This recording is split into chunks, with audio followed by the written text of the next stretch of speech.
Hello, ഇന്ന് ഞാൻ വന്നിരിക്കുന്നത് ബീഫ് കറിയുടെ റെസിപ്പിയുമായിട്ടാണ്.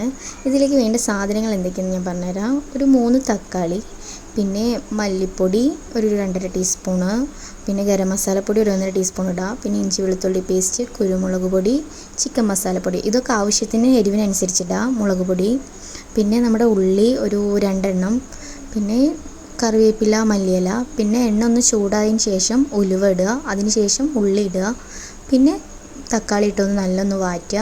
പിന്നെ അതിന് ശേഷം നമ്മുടെ പൊടികളിടുക. ഗരം മസാലപ്പൊടി, കുരുമുളക് പൊടി, ബീഫ് മസാലപ്പൊടി, മല്ലിപ്പൊടി, ഇഞ്ചി വെളുത്തുള്ളി പേസ്റ്റ്, മഞ്ഞൾപ്പൊടി, പിന്നെ നമ്മുടെ ആവശ്യത്തിന് മുളക് പൊടി എരിവിനനുസരിച്ചിട്ടിടുക. പിന്നെ ബീഫ് നല്ല കഴുകി വെച്ചതിട്ടായിരുന്നു, അത് ഇതിലേക്ക് കൊട്ടുക. എന്നിട്ട് നല്ലൊന്ന് മിക്സ് ചെയ്യുക. ഒരു 10 മിനിറ്റ് ലോ ഫ്ലെയിമിലിട്ടൊന്ന് നല്ല മിക്സ് ചെയ്യുക. എന്നിട്ടിത് ചൂടാറിയതിന് ശേഷം കുക്കറിലിടുക. കുക്കറിലൊരു 6 വിസിലോളം 5-6 വിസിലിടുക.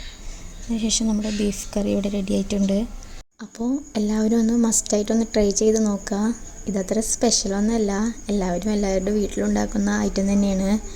ബട്ട് എന്നാലും ഞങ്ങളുടെ വീട്ടിലുണ്ടാക്കുന്ന ബീഫ് റെസിപ്പിയാണ് ഞാൻ നിങ്ങൾക്ക് കാണിച്ചു തന്നത്. എല്ലാവരും ഒന്ന് ജസ്റ്റ് ഒന്ന് ട്രൈ ചെയ്ത് നോക്കൂ. അപ്പോൾ പുതിയ വീഡിയോയിൽ കാണാം.